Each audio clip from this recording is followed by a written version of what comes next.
Hello friends, स्वागत है आपका इस चैनल पर। तो आज का ये क्लास हिस्ट्री का होने वाला है, यानी कि 12th क्लास का आज हम हिस्ट्री पढ़ाने वाले हैं। और हिस्ट्री में आपका ये सब्जेक्टिव प्रश्न होने वाला है।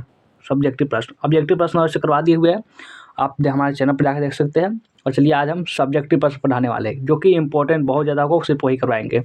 चलिए देखना स्टार्ट करते हैं। सबसे पहला नंबर प्रश्न से आप लोग एक बार से अपने दोस्तों के पास शेयर जरूर कर देंगे, और जब पसंद आएगा तो लाइक भी कर देना है। देखिए सबसे पहला प्रश्न क्या करा है, देखिए कि पुरातत्व से आप क्या समझते हैं। पुरातत्व से आप क्या समझते हैं। चलिए इसका आंसर देखते हैं कि पुरातत्व से आखिर हम समझते क्या है। तो प्राचीन इतिहास के अध्ययन में पुरातात्विक स्रोत का अपना विशेष स्थान था। इसके प्रमुख कारण यह है कि भारतीय ग्रंथों की संख्या काल की सही जानकारी नहीं होने के कारण किसी काल विशेष की सामाजिक एवं आर्थिक स्थिति का ज्ञान नहीं होता। साहित्यिक साधनों में लेखक की दृष्टिकोण भी सही तथा प्रस्तुत करने में बाधक होता है। ग्रंथों की प्रतिलिपि करने वाले ने अपना इच्छा अनुसार, जो उसका मन के जो इच्छा हुआ इच्छा अनुसार प्राचीन प्रकरणों को छोड़कर अनेक नए प्रकरण जोड़ देते हैं। लेकिन क्या है कि लेकिन पुरातात्विक सामग्री में आपको ये प्रश्न आएगा तो इसी तरह से लिखना है कि लेकिन पुरातात्विक सामग्री में इस प्रकार के हेर फेर की संभावना बहुत कम होता है। अतः पुरातात्विक स्रोत अधिक विश्वसनीय होता है। आगे देखते हैं अगला प्रश्न पर। आइए अगला प्रश्न है, ये भी बहुत इंपॉर्टेंट प्रश्न है कि देखिए क्या करा है इस प्रश्न में कि उत्तरापर्थ से आप क्या समझते हैं। उत्तरापर्थ से आप क्या समझते हैं। तो उत्तरापर्थ से आप क्या समझते हैं, अगर एक एग्जाम में प्रश्न आता है तो लिखना है, आंसर पहले लिख देना है इस प्रकार से, और लिखना है कि उत्तरापर्थ उस व्यापारिक मार्ग को कहते हैं, उस व्यापारिक मार्ग को जो मौर्योत्तर युग में बहुत ख्याति प्राप्त था, बहुत ज़्यादा प्रसिद्ध था, ख्याति प्राप्त था, उसी को कहते हैं। यह मार्ग तक्षशिला से प्रारंभ होकर पंजाब, दिल्ली, मथुरा, उज्जैन आदि मार्गों से होता हुआ भारत के पश्चिमी तट पर स्थित भरोच नामक स्थान पर यह समाप्त होता था। तो ये हुआ उत्तरापर्थ। क्या समझते हैं, उत्तरापर्थ का व्यापारिक मार्ग को कहते हैं जो मौर्योत्तर युग में बहुत ख्याति था, बहुत ज़्यादा प्रसिद्ध था। यह मार्ग तक्षशिला से प्रारंभ होकर पंजाब, दिल्ली, मथुरा, उज्जैन आदि मार्गों से होता हुआ भारत के पश्चिम तट जो होता है वहाँ तक वो जाता था, नामक स्थान पर समाप्त हो जाता था, वहाँ से आगे नहीं जाता था। ये था उत्तरापर्थ। ये बहुत इंपॉर्टेंट प्रश्न है, आ सकता है एग्जाम में, इसलिए इसको छोड़ना बिल्कुल भी नहीं है। अगला प्रश्न देखिए कि हड़प्पा वासियों द्वारा व्यवहारित सिंचाई के साधनों का उल्लेख करें। हड़प्पा वासियों द्वारा जो व्यवहारित जो सिंचाई के जो साधन थे उसके उल्लेख करने के लिए आपको कहा जा रहा है। चलिए इसका उल्लेख भी कर देते हैं। देखिए सबसे पहले यहाँ पे देखिए ओके, हड़प्पा वासियों द्वारा मुख्यतः नहरें, कुएं और तालाब जल संग्रह करने वाले स्थानों को सिंचाई के रूप में प्रयोग में लाया जाता था। सिंचाई के रूप में यानी कि जो अभी पेड़ पौधे जो होते हैं, पेड़ पौधे जो फसल होते थे उसको पानी जब आवश्यकता होती थी तब की बात हो रही है। चलिए अब कहाँ चले गया यार, हाँ आ जाओ आगे बढ़ते हैं। आगे देखिए अभी समाप्त नहीं होने वाला है अभी प्रश्न, अभी देखिए। हाँ ये देखिए क्या करा है इसमें कि अफगानिस्तान, सबसे पहले अफगानिस्तान में सतुगी नामक जल से हड़प्पाई नहरों के चिन्ह प्राप्त हुए। और दूसरा, हड़प्पा के लोगों द्वारा सिंचाई के लिए कुओं का भी इस्तेमाल किया जाता था। कुएं जो होते थे ना जिससे कि सिंचाई किया था उसका भी इस्तेमाल किया जाता था। आगे देखिए, आगे है कि गुजरात के धोलीवीरा नामक स्थान से तालाब मिला है। इसे कृषि की सिंचाई के लिए, पानी देने के लिए तथा जल संग्रह के लिए प्रयोग किया जाता था। इतने कामों के लिए इसका प्रयोग किया जाता था। तो ये था क्या प्रश्न देखिए क्या है इसमें, यह था कि आपको हड़प्पा वासियों द्वारा व्यवहारित जो सिंचाई के कितने साधन थे तो उसका बताना है। तो साधन को देख लिए, अफगानिस्तान में सतुई नामक स्थान से क्या हड़प्पावाई नहरों के चिन्ह प्राप्त हुए थे। हड़प्पा के लोगों द्वारा सिंचाई के लिए कुओं का भी इस्तेमाल किया जाता था। गुजरात के धोलीवीरा नामक स्थान से तालाब मिला, इसे कृषि की जो सिंचाई के लिए, पानी देने के लिए तथा जल संग्रह के लिए इसका प्रयोग किया जाता था। अगला प्रश्न देखिए, अगला प्रश्न ये भी बहुत इंपॉर्टेंट प्रश्न देखिए, आश्रम के बारे में आप क्या जानते हैं। आश्रम के बारे में आप क्या जानते हैं। चलिए देखते हैं आश्रम के बारे में हम क्या जानते हैं। तो वैदिक काल में प्रत्येक व्यक्ति की आयु को 100 वर्ष मानकर उसे 4 भागों यानी कि आश्रमों में बांट दिया जाता था। वैदिक काल में बहुत पहले क्या हुआ था, तो हर व्यक्ति को कहा जाता था कि ये 100 साल जिएगा, 100 साल, लेकिन अब तो ऐसा होता नहीं है। 50%, 50 साल बहुत हो गया। इन आश्रमों का विभाजन निम्नलिखित ढंग से किया जाता था, निम्नलिखित ढंग से। चलिए उसको देखते हैं कि इन आश्रमों को 4 भागों में बांटा गया था। वो क्या क्या क्या है देखिए, ब्रह्मचार्य आश्रम पहले 25 वर्ष की आयु तक, यानी कि 25 वर्ष की आयु तक ब्रह्मचार्य आश्रम इसे कहते थे। और दूसरा ब्रह्मचार्य आश्रम के बाद जो यानी जो 25 साल के पहले तो वह ब्रह्मचारी माने जाते थे। और गृहस्थ आश्रम, जब गृहस्थ में जो जीवन में प्रवेश करते थे 25 से 50 वर्षों की आयु तक उसे गृहस्थ यानी कि जो शादी ब्याह कर लिया उसको गृहस्थ आश्रम में कहा जाता था 25 से 50 वर्ष के बाद। और अब वानप्रस्थ आश्रम 50 से 75 जो वन में जाते हैं उसको बोलते थे। और संन्यास आश्रम 75 से 100 वर्ष की आयु तक संन्यास ले लिए और कीर्तन गाते गाते भगवान को प्यारे हो गए। देखिए आगे अगला प्रश्न क्या करा है कि कौरव और पांडव कौन थे? कौरव और पांडव कौन थे? उनके बंधुत्व संबंध कैसे बदल गए थे? बताइए कि कौरव और पांडव कौन थे? महाभारत जो जो देखा है इसका आंसर वो खुद लिख लेगा। ठीक है, कौरव और पांडव कौन थे? ऐसे तो सभी लोग देखेंगे, लेकिन फिर भी उसने उसका सीखते नहीं है ना, इसलिए वो उसको भी याद नहीं होगा कि आखिर कौरव पांडव कौन थे, उनके बंधुत्व संबंध कैसे बदल गए थे। चलिए इसको बताते हैं। कौरव और पांडव नाम तो बहुत प्रसिद्ध है, जो महाभारत में मजा बहुत आया था। लेकिन कौरव और पांडव दोनों एक ही परिवार के सदस्य, और कौरव पांडव क्या था? एक ही परिवार के सदस्य थे। यानी जो ये कुल है ना, क्या बोलते हैं, गुरुकुल या फिर कोई कुल था, कुरुवंश। हाँ, कुरुवंश, उसी के जो सदस्य थे, यानी वो चचेरे भाई भी सब बोल सकते हैं। यानी कि एक ही परिवार के अलग अलग लड़के थे। कौरव और पांडव दोनों एक ही परिवार के सदस्य, दो चचेरे भाइयों के समूह थे। दोनों चचेरे भाइयों के वे समूह थे। यानी कि एक था जो सबसे जो पांडव थे, उसके बाद तो धृतराष्ट्र थे, उसके बाद विदुर थे। 3 भाई थे वो, 3। तो उसमें क्या हुआ था, विदुर जो था सबसे छोटा था और सबसे बड़ा था वो पांडव था। यानी पांडव उसके जिसके जो बेटे थे वो पांडव थे, तो उसको जो मृत्यु हो गया था। अब बच गया जो सेकेंड जो भाई था वो था धृतराष्ट्र। धृतराष्ट्र बच गया था। अब धृतराष्ट्र ने क्या किया कि वो राजा बन गया। ठीक है, वो राजा बन गया। उसका बेटा दुर्योधन सोच रहा था अरे हम राजा के बेटे इसको कैसे युवराज बनाएंगे, इसलिए वो लड़ाई हुआ नहीं, हम जो सबसे बड़ा बेटा वही राजा बना। लेकिन यहाँ पे कुछ कंडीशन ऐसे थे कि ये महाभारत तो होना ही था। वे एक राज परिवार अथवा राजवंश से संबंधित थे, जो कुरुवंश कहलाता है। राजवंश से संबंधित है, यानी कि जो राजाओं का जो वंश होता है उसे वहाँ पे कुरुवंश कहा जाता है। क्या वंश? कुरुवंश। आपका एग्जाम में आ सकता है ऑब्जेक्टिव में। देखिए महाभारत हमें सूचना देता है, संकेत देता है कि हमें दोनों समूहों में बंधुत्व का संबंध बड़ा भारी परिवर्तित हो गया। महाभारत दोनों समूहों के मध्य भूमि के एक भूभाग के टुकड़े का संघर्ष का उल्लेख करता है, और उसके लिए दोनों समूहों में परस्पर युद्ध हुआ। सिर्फ जमीन के एक टुकड़े के लिए युद्ध हुआ और समाप्त हो गए पूरे। कौरव पांडव तो नहीं समाप्त हुए क्योंकि कृष्ण जी उसमें साथ दिए थे, इसलिए। अब आते हैं द्रोण। द्रोण कौन था? द्रोण के बारे में बहुत सुनते होंगे। द्रोण जो कि अर्जुन का गुरु कहा जाता था। अर्जुन का नहीं, उसने पूरे कुरुवंश को शिक्षा दी थी। जितने कुरुवंश के राजकुमार थे सभी को उसने शस्त्र विद्या सिखाई थी, युद्ध नीति ऐसा भी सिखाई थी पूरी सी। और यहाँ देखिए वो द्रोणाचार्य। द्रोणाचार्य कुरु शहजादों का गुरु था। कुरु शहजाद जो कुरुवंश के जो राजकुमार थे सभी के गुरु थे। वह एक ब्राह्मण था। उसने सभी कौरव और पांडव राजकुमारों को धनुर्विद्या सिखाई। कहा जाता है कि इस महान गुरु ने अर्जुन को यह वायदा किया था कि दुनिया में कोई भी उसके समान कुशल धनुर्धारी नहीं होगा, उसके समान। अब ऐसे तो बहुत सारे थे, कम धनुर्धारी की कमी नहीं थी, लेकिन सभी के सब मारे गए, सभी के सभी मारे गए। ऐसे धनुर्विद्या की बात करिए तो द्रोणाचार्य भी कम नहीं थे, भीष्म भी कम नहीं थे, कर्ण भी कम नहीं, सभी थे। लेकिन जो सभी बच कौन गए? लेकिन जो बच गया वो बच गया आपका अर्जुन। ये आपका बच गया, इसी कारण से ये महान धनुर्धर बन पाया। चलिए आगे बढ़ते हैं। आप समझ गए द्रोण कौन था? देखिए द्रोण, भीष्म और कर्ण तीनों एक ही गुरु के शिष्य थे, जिसका नाम था परशुराम। नाम तो बहुत फेमस है, जानते ही होंगे। चलिए आगे बढ़ते हैं। अगला जो प्रश्न है बहुत इंपॉर्टेंट, देखिए इसमें चंद्रगुप्त क्या है कि इसमें चंद्रगुप्त विक्रमादित्य के बारे में आप क्या जानते हैं? चंद्रगुप्त विक्रमादित्य, इसके बारे में आप क्या जानते हैं? What do you know about Chandragupta Vikramaditya? इसके बारे में बताइए ज़रा सा हमें, हम तो नहीं जानते हैं, आपको ही बताना है। चंद्रगुप्त विक्रमादित्य के बारे में कौन थे, किसके बारे में क्या, जो भी जानते देखिए और क्या समझते हैं, टिप्पणी लिखने बोले तो उसके बारे में आसपास जितना भी चीज़ें जो आप जानते हैं सभी का सभी आपको लिख देना है। देखिए समुद्रगुप्त के बाद समुद्रगुप्त के बाद उसका पुत्र, समुद्रगुप्त का पुत्र कौन था? चंद्रगुप्त द्वितीय सिंहासन पर बैठा। उसने विक्रमादित्य की उपाधि धारण की, उसी का नाम हो गया विक्रमादित्य। वह एक बहुत बड़ा विजेता था, उसका नाम टिकना, यानी कि समझ लीजिए यमराज से मिलना था। उसने गुप्त साम्राज्य को सुदृढ़ बनाया और उसे मालवा, गुजरात और कठियावाड़ में शामिल किए। उसने अपने बेटी जिसका नाम था प्रभावती का विवाह क्या कि वकाटक वंश के शासक रुद्रसेन द्वितीय के साथ किया। वहाँ पे प्रथम, द्वितीय, तृतीय, चौथवे इस सब प्रकार से नाम रखा जाता था। तो ये इतिहास का हमारा कल्चर है। इस वैवाहिक संबंध में चंद्रगुप्त को अपनी क्या करना था? चंद्रगुप्त को अपनी समस्त सेना को शकों के विरुद्ध इकट्ठी करने का अवसर मिला। ये क्या था, अवसर मिला था। और प्रभावती वाकाटक राज्य की एक बहुत प्रभावशाली महारानी थी। वाकाटक राज्य की एक बहुत प्रभावशाली महारानी थी जिसका नाम था प्रभावती।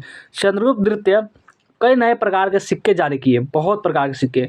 उसके सोने के सिक्कों में उसकी शक्ति, व्यक्तित्व और स्थिति का पता चलता था, यानी कि इतने महान थे हमारे। चलिए आगे देखते हैं। अगला प्रश्न बढ़ाइए। अगला प्रश्न ये देखिए, ये भी इंपॉर्टेंट प्रश्न है कि मेगास्थनीज के बारे में क्या जानते हैं। यानी बोले जो भी आप जानते वाला जब प्रश्न आएगा तो उससे रिलेटेड सभी प्रश्न लिख देना है, क्योंकि ऐसा भी आपको याद कम आएगा, जो आया लिख दिया जाए। मेगास्थनीज के बारे में आप क्या जानते हैं, और कहेंगे what do you know about Megasthenes. Megasthenes के बारे में क्या जानते हैं। मेगास्थनीज चंद्रगुप्त मौर्य के दरबार में यूनानी राजदूत था। मेगास्थनीज जो था चंद्रगुप्त मौर्य के जो दरबार थे वहाँ पे जो सभा लगी हुई थी वहाँ पे एक राजदूत था, जो दूसरी जगह से आया हुआ था। उसे सेल्यूकस ने अपना राजदूत बनाकर चंद्रगुप्त मौर्य के दरबार में भेजा था। सेल्यूकस, इसके बारे में जानते होंगे। मेगास्थनीज ने भारत में जो कुछ देखा, भारत में बहुत जो कुछ देखा, उसे इंडिका नामक जो पुस्तक में लेखिका के लेखबद्ध किया था। जो देखा कैसे किसान काम करे, वैसे काम करे, उसको अपने वही किताब था उसमें लिख डाला। उसने भारत का जो विवरण प्रस्तुत किया उसमें उसने भौगोलिक, पर्यावरण, भारतीयों के सामाजिक जीवन, उनकी धार्मिक आस्थाओं, राजनीतिक तथा प्रशासन के बारे में लिखा। इतने सारे बारे में वो अपना एक बुक है जिसका नाम क्या है, इंडिका। जिसका इंडिका नामक जो बुक है उसमें ये लिखा। चलिए आगे बढ़ते हैं। अब देखते हैं आगे प्रश्न। ये तो नहीं है, अगला प्रश्न आते हैं। हाँ, अगला पेज आ चुका है। ये प्रश्न देखिए कि समुद्रगुप्त के विजयों के विषय में लिखे। समुद्रगुप्त के जो विजयों के बारे में आपको लिखना है, यानी कि right about the conquest of Samudragupta. चलिए देखते हैं। समुद्रगुप्त प्राचीन भारत के महानतम शासकों में से एक था। समुद्रगुप्त जो था वो भारत के प्राचीन शासक नहीं, भारत पर अनेक लोगों ने शासन किया, तो उसका हम एक बार बताए भी हुए थे लगभग 1 शॉर्ट क्लास में, कि पूरा पूरा हमने बता दिए थे। जितने भी भारत के शासक थे जो भारत पर राज किए थे सभी के बारे में बताए थे। उसमें अपने पिता के नीति का अनुसरण करते दिग्विजय की नीति अपनाया। दिग्विजय क्या होता था, अब बात आती है कि दिग्विजय जो होता है, जो भी जहाँ से वो जाते हैं सभी राजाओं को वो परास्त करते हैं, यानी कि जितने भी उनके क्षेत्र से आसपास के होते हैं उन पर हमला करते हैं, उनको जीतते हैं, फिर वो अपने अपने में मिला लेते हैं ताकि उनकी शक्ति जो होती है वो बढ़ जाती है। उसने सबसे पहले उत्तर भारत को जीता। उत्तर भारत, दक्षिण भारत, पूर्व भारत, ये सब भारत होते हैं, उसमें उत्तर सबसे पहले कहाँ जीता, उत्तर भारत को जीता। और देखिए उस पर अपने हमला करता है, उसको समर्पण करने में मजबूर कर दिया जाता था कि वो अपने हार माने कि हाँ मैं हार गया, फिर उसको अपने सेना में मिला लिया जाता था। और इस क्षेत्र के सभी 9 राज्यों को, कितना, 9 राज्यों को अपने साम्राज्य में शामिल कर लिया। और समझ लीजिए कि जब 9 राज्य, 9 स्टेट, तो उसके क्या जो सेना थी उसमें शामिल हो तो वो कितना ताकतवर हो गया होगा। इसके पश्चात 8वें राज्य को जीत कर वह राजा अपना सेवक बनाया। तत्पश्चात दक्षिण भारत के राज्यों को पराजित, दक्षिण जो भारत थे उसके राज्यों को पराजित किया और अपनी अधीनता स्वीकार करने के एवज में उनका राज्य वापस लौटा दिया। यानी कि वो उनका हार माना जो होता है, वो अगर हार मान गए यानी कि जब जरूरत पड़े तो वो दोनों एक मिल जाते थे। वो होता है दिग्विजय। वह बड़ा ही दूरदर्शी था और इस बात को अच्छी प्रकार समझता था। वह दूरदर्शी यानी कि बहुत दूर का सोचता था। उसके मानसिक जो सोचने की क्षमता थी वो सबसे हाई लेवल की थी। कि उन दिनों आवागमन के साधनों के प्रभाव में राजतंत्रीय व्यवस्था थी वो इतने बड़े क्षेत्र पर नियंत्रण बनाए रखना संभव नहीं था। कितने जो क्षेत्र से इतने लंबे जो दिग्विजय, इससे इतनी बड़ी उनकी सेना बन चुकी थी जिन पर नियंत्रण रखना इतना मुश्किल था। इसलिए उन राज्यों के साथ मित्रतापूर्वक संबंध बनाए रखना उचित समझा। क्योंकि मित्रतापूर्वक रहेंगे तो उनका जब सहायता बढ़ेगा हम करेंगे, उनका हमारा सहायता बढ़ेगा तो वो करेंगे, इस प्रकार से। इसलिए उसे महान शासक कहा जाता था। महान शासक, ऐसे तो सभी जितने भी शासक थे इतिहास में महान शासकों की कमी तो नहीं है, लेकिन फिर भी बहुत सारे शासक जो महान हैं। और इसमें देखिए आगे, महाजनपद से आप क्या समझते हैं। महाजनपद से आप क्या समझते हैं, ये कौन था महाजनपद, चलिए इसके बारे में जानते हैं। यानी कि what do you understand by mahajanapada. क्या 2017 में पूछा भी गया है, 2017 में। देखिए कि उत्तर वैदिक काल में जिन क्षेत्रीय राज्यों की उदय की प्रक्रिया आरंभ हुई थी, वैदिक काल में जिन क्षेत्रीय राज्यों की जो उदय की जो प्रक्रिया थी वो आरंभ हुई थी, वह 6ठी सदी ईस्वी पूर्व तक आते आते बड़े राज्यों में बदल गई थी। बड़े राज्यों में इन्हीं प्रभुता संपन्न राज्य को हम महाजनपद कहते हैं। बहुत आसान था ये प्रश्न, आएगा तो समझ लीजिएगा पता सोने पर सुहागा हो गया। बौद्ध ग्रंथ और उत्तर निकाय के अनुसार क्या है कि 16 महाजनपद थे जो निम्नलिखित हैं, नीचे लिखे गया है। चलिए इसको समझते हैं। इतने महाजनपद थे, कितने, 16 महाजनपद थे। देखिए सबसे पहला था काशी, और कौशल, अंग, मगध, पवज्जी, मल, वेचेदी, वत्स, क्रू, पंचाल, मत्स्य, सूरसेन, अस्मक, अवंती, कंधार और कंपोज, इतने सारे महाजनपद थे 16। ये महाजनपद को हो सकता है कि अगर एग्जाम में आ जाए कि महाजनपदों का नाम लिखिए 16 वाला, तो आपको ये याद रखना है, महाजनपद बहुत इंपॉर्टेंट है। ठीक है, आगे देखिए। इन महाजनपदों में वज्जी और मल गणराज्य थे, मल गणराज्य, और शेष में राजतंत्रात्मक प्रणाली प्रचलित थी। इन महाजनपदों में सबसे शक्तिशाली कौन था? वो मगध था। मगध, जिसको हड़प्पा नाम के समान था, मगध सबसे शक्तिशाली राज्य में से आता है ये। और आइए आगे, आगे आइए फटाफट से अगला प्रश्न रखिए कि मगध साम्राज्य पर टिप्पणी लिखे। मगध साम्राज्य है, उस पर टिप्पणी लिखने के लिए कहा जा रहा है मगध साम्राज्य पर टिप्पणी लिखे। Write a note on Magadha empire.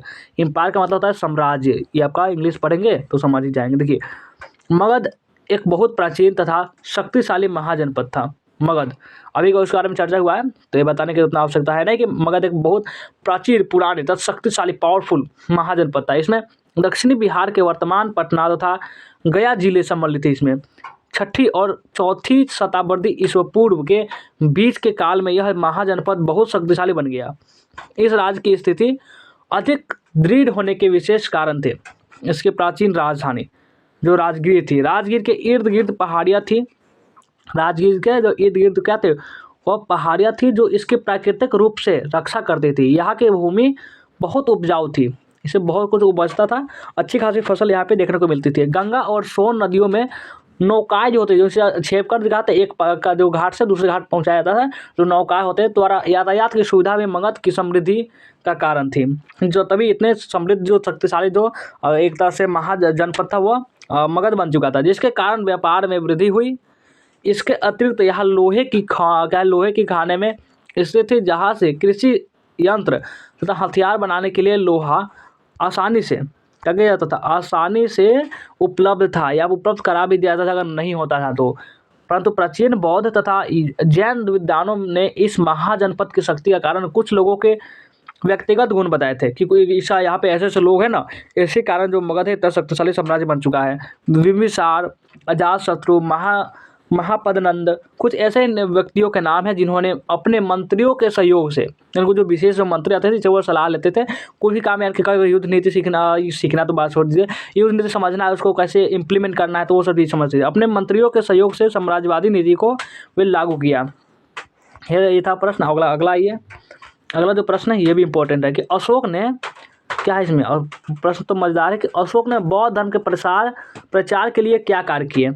Ashok ने बौद्ध धर्म के प्रचार के लिए क्या कार्य किए? What an effective step did Ashoka take to popularise the Buddhism? बताइए इसमें क्या हो जाएगा। अशोक ने बौद्ध धर्म के प्रचार के लिए क्या कार्य किए? तो कलिंग युद्ध के उपरांत, जब कलिंग पर उसने आक्रमण किया, जो उसका युद्ध किया, कलिंग युद्ध के उपरांत अशोक ने प्रचार प्रसार करने के लिए तन मन धन से कार्य किया। पूरे अपनी जितना भी इफर्ट से सभी लगा दिए। अशोक ने महात्मा बुद्ध के संबंधित तीर्थ स्थानों लुम्बिनी, कपिलवस्तु, गया, कुशीनगर तथा क्या कि श्रावस्ती की यात्रा की, और जिन सिद्धांतों का प्रचार किया उनका पालन स्वयं भी किया। यानी ऐसा नहीं कि हम किसी को बता रहे कि सुबह 6 बजे उठना चाहिए, हम उठ रहे 10 बजे, तो ये वाली बात गलत हुई ना। इसलिए जो वो प्रसार कर रहे थे वो खुद पर भी इम्प्लीमेंट कर रहे थे। अशोक ने बौद्ध धर्म के नियमों को, जो बौद्ध धर्म के जितने रूल थे, नियम थे, शिलाओं, स्तंभों, गुफाओं को खुदवाया। उसने अनेक स्तूप बनवाए। उसने बौद्ध भिक्षुओं को आर्थिक सहायता दी। बौद्ध भिक्षु जो थे उसको आर्थिक सहायता दी। आर्थिक सहायता नहीं थी, आर्थिक स्वतंत्रता भी थी, उसकी सहायता भी की।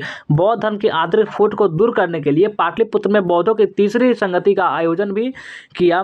बौद्ध धर्म के प्रचार हेतु प्रचारकों को भारत के विभिन्न भागों के साथ साथ विदेशों में भी भेजा। लंका में अशोक अपने पुत्र महेंद्र और पुत्री संधर्मिता को भेजा। इस प्रकार अशोक बौद्ध धर्म का विश्व धर्म बना दिया। नेक्स्ट प्रश्न किया, अगला प्रश्न है, अब ज़्यादा प्रश्न नहीं बचा है, 2 ही बचा हुआ। देखिए क्या है इसमें कि कनिष्क के उपलब्धियों पर एक संक्षिप्त टिप्पणी लिखिए। कनिष्क के जो उपलब्धि है, जो उसने जो भी अपने पास जो उसने अचीव किया है, उसकी उपलब्धि है, उस पर एक टिप्पणी लिखने के लिए बोला जाता है कि right a short note on achievement of क्या कि कनिष्क। चलिए इसको देखते हैं कनिष्क के बारे में। कनिष्क कुपान वंश का सबसे महानतम शासक था। कौन वंश का? कुपान वंश का। वंश और इतिहास में आपको यही सब तो याद रखना है, एक वंश और एक आपका ईयर, यानी कि जो कौन सा साल होता है 1920 1930 ये सब जो होता है यही सब, जो कि 1708 में सम्राट बना एवं 101 ईस्वी तक शासन किया। कनिष्क के सम्राट बनने की तिथि से ही उपलब्धियों का दौर शुरू हो जाता है। शंख संवत की शुरुआत उसके गद्दी पर बैठने की तिथि क्या कि 78 यानी 78 से हुई मानी जाती है। कनिष्क भारत का सबसे पहला शासक था। कनिष्क जो था भारत का सबसे पहला शासक था, जिसने चीन पर आक्रमण करके उसके आर्थिक रूप से महत्वपूर्ण क्षेत्र सिल्क रूट पर कब्जा कर लिया। चीन पर आक्रमण किया, चीन को हराया और चीन को अपने में शामिल कर लिया ताकि हमारी जो सेना है वो और ताकतवर हो जाए। कनिष्क बौद्ध धर्म का अनुयायी था। उसने अशोक की तरह ही एशिया एवं चीन में बौद्ध धर्म का प्रसार करवाया। कनिष्क के संरक्षण में कश्मीर के कुंडलवन विहार में चतुर्थ बौद्ध संगति का आयोजन किया गया था। अब का अगला प्रश्न देखिए। अगला प्रश्न यह कर सुदर्शन झील पर संक्षिप्त टिप्पणी लिखिए। आइए यहाँ पे, हाँ, सुदर्शन झील पर संक्षिप्त टिप्पणी लिखने के लिए बोला जाए। सुदर्शन झील, right about a short note on Sudarshan lake है आंसर। सुदर्शन झील प्राचीन भारतीय इतिहास की, सुदर्शन झील जो थी वो प्राचीन भारतीय इतिहास की इंजीनियरिंग के महान उपलब्धि है। इस झील में सिंचाई के लिए पानी इकट्ठा किया जाता है। यह झील गुजरात में गिरनार के स्थान पर बनाई गई। कहाँ पे? गिरनार जो थे वहाँ के स्थान पर बनाई गई। इस झील को चंद्रगुप्त मौर्य के शासनकाल में बनाया गया। इस झील में पहाड़ी नदी का पानी इकट्ठा किया जाता था। जूनागढ़ शिलालेख में लिखा है कि सम्राट स्कंदगुप्त के शासनकाल में अधिक वर्षा होने के कारण इस झील का जो बांध था ना वो टूट गया। जो गिरगान के राज्यपाल ने इस बांध की मरम्मत करवाई। उसके कार्य को बहुत से कवियों ने गुणगान भी किया। ऐसा नहीं था किया, सभी बहुत सारे कवि से इनके गुणगान करते थे। तो ये था हमारा हिस्ट्री, ये था हमारा हिस्ट्री और इसका मोस्ट इंपॉर्टेंट सब्जेक्टिव प्रश्न। कैसा लगा आप हमें कमेंट करके जो बताएंगे। कमेंट करके जो बताना है, या वीडियो को लाइक नहीं कर लाइक कर देंगे, शेयर कर देंगे। जो भी नए बच्चे होंगे इस चैनल को सब्सक्राइब भी कर लेंगे।